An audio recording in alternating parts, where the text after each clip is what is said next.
Welcome to Come to Mama, where we nurture souls. It's been a while since I've been on here, but I wanted to come and share a couple things with you. I'll be brief. If Infinite Charisma comes up, hey girl, I took your challenge and went on ahead and came back on here. So there's a couple things I wanted to talk about. I pulled a card beforehand and I got soothed. The herb is slippery elm. Okay. And the message for Sooth is the oracle meaning is a change of fortune.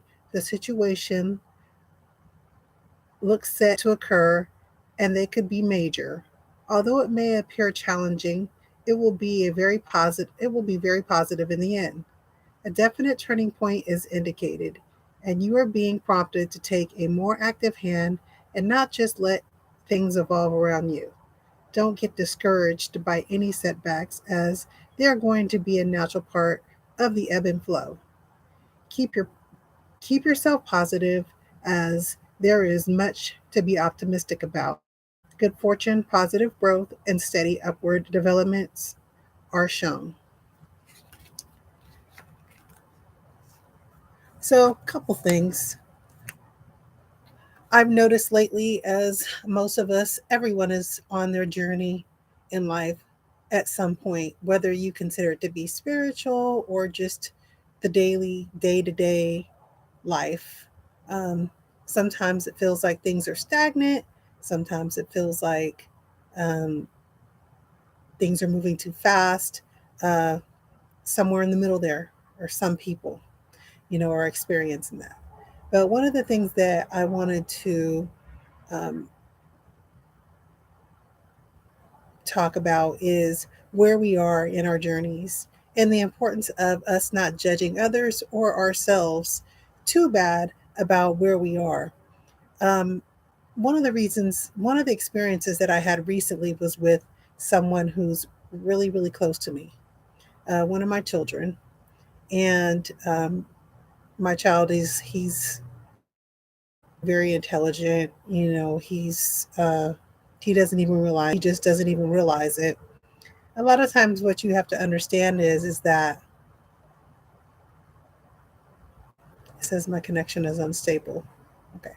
So what I'm realizing in my journey right now in my life is that as I am ascending in my life and getting more and more into understanding who I am spiritually, uh, and learning more knowledge about me and the things around me, I understand and see the challenge.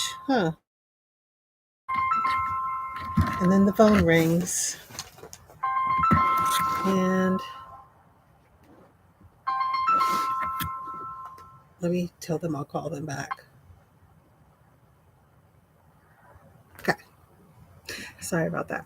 Anyway, where I was going with that was that I was having a conversation with my kids, and we were en route somewhere, and I noticed that um, when I would, speak my truth or talk about, a situation, if I brought any type of spirituality or knowledge of spirituality or my feelings towards um, the situation, that maybe the spiritual aspect of it, I noticed that, my child he would get very uncomfortable.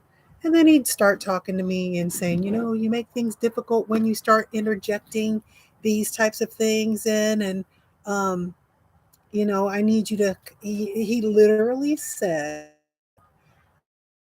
you're too high vibrational. And what that did to me is just really, number one, it made me feel great that I'm being seen that way, but it wasn't a positive comment from him. It was almost as if he wanted me to lower my vibration in order for us to be able to communicate. And what I explained to him was is that, look, I can meet you where you're at, as far as I can understand what you're saying, but I'm going to interject what my spirit is telling me to in this conversation, um,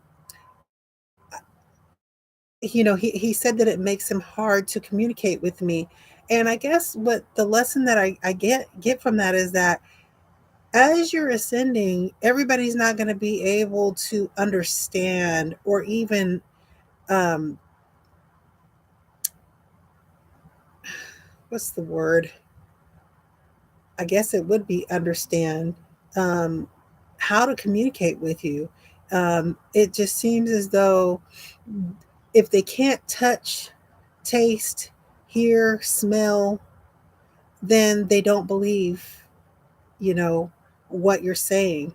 It's because spiritually they don't understand, the spiritual aspect, um, of the world.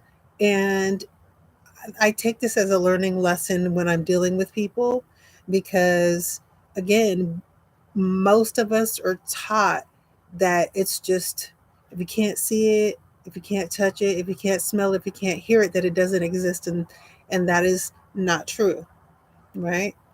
So, um,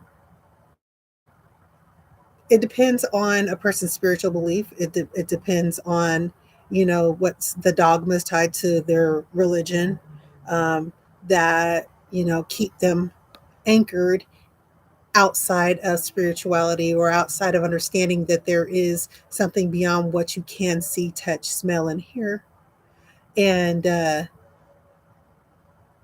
was very thankful for that experience that I had with my son.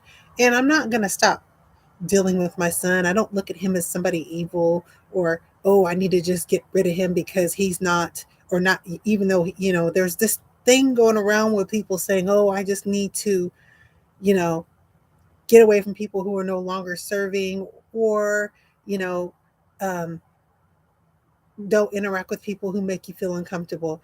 I think that that can be quite dangerous in a lot of ways because I've listened to one of my teachers who is a spirit doula, Melanie, and you have to be careful because sometimes those people are meant to be in your lives to teach you lessons.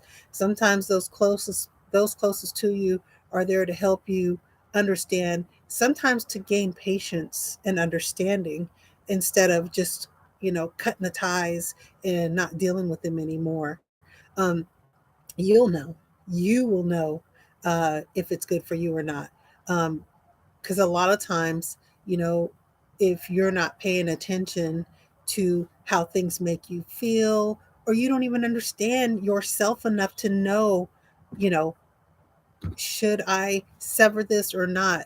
So that's why we're on a journey of self and learning about thyself, because then we know how to interact with everything around us when we know more about ourselves, when we are paying attention to spirit and, uh,